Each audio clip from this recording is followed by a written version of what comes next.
Alors Samassouna nous a rejoint, vous êtes grand reporter à France 2 d'origine tunisienne, le maire de Paris l'a dit, originaire de Bizerte.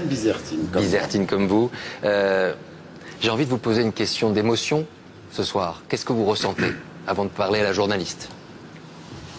Beaucoup d'émotions parce que je fais partie de la génération qui a quasiment connu que Ben Ali au pouvoir. 23 ans de pouvoir. 23 ans de pouvoir, j'ai pas 23 ans mais j'ai quasiment connu que Ben Ali. J'ai eu des membres de ma famille, des amis, des SMS ce soir. Ce sont eux qui m'ont appris la nouvelle. Ils l'ont su avant nous ici en France. Beaucoup d'émotions, des larmes parce que les Tunisiens en fait ont réussi à vaincre leur peur. Ils pensaient que Ben Ali était indéboulonnable, indestituable, qu'il ne pourrait jamais se débarrasser de lui.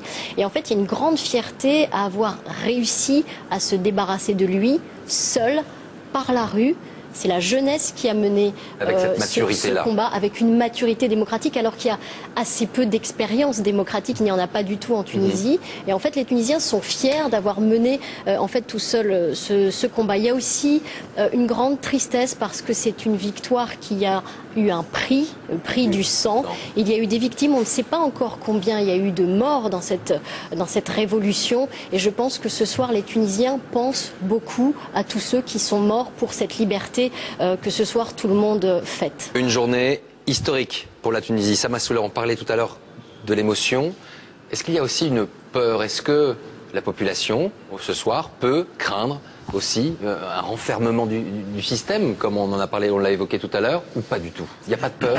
Évidemment, il y a la peur du vide, mais de toute façon, cette peur-là est moins grande que celle de conserver le régime. Donc il y a une inquiétude légitime face à qu'est-ce qu'il peut y avoir maintenant.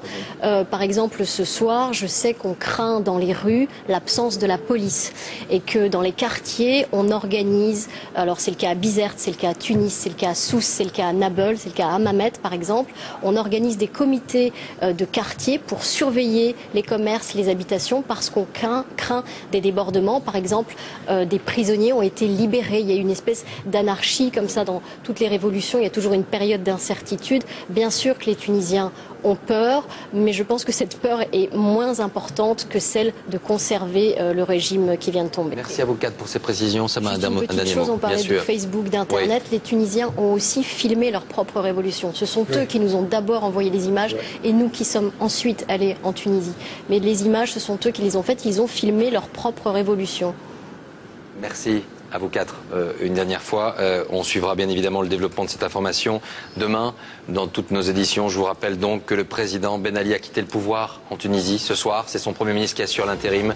Tout cela intervient alors que de nouveaux affrontements avaient eu lieu aujourd'hui entre policiers et manifestants. L'état d'urgence a été décrété. On ignore ce soir où se trouve exactement le président Ben Ali, mais il pourrait, selon certaines sources, se rendre sur le territoire français. Et ce soir, l'Elysée déclare qu'au cas où cette demande se représenterait, la France apporterait sa réponse en accord avec les autorités tunisiennes. C'est la dernière information de ce soir.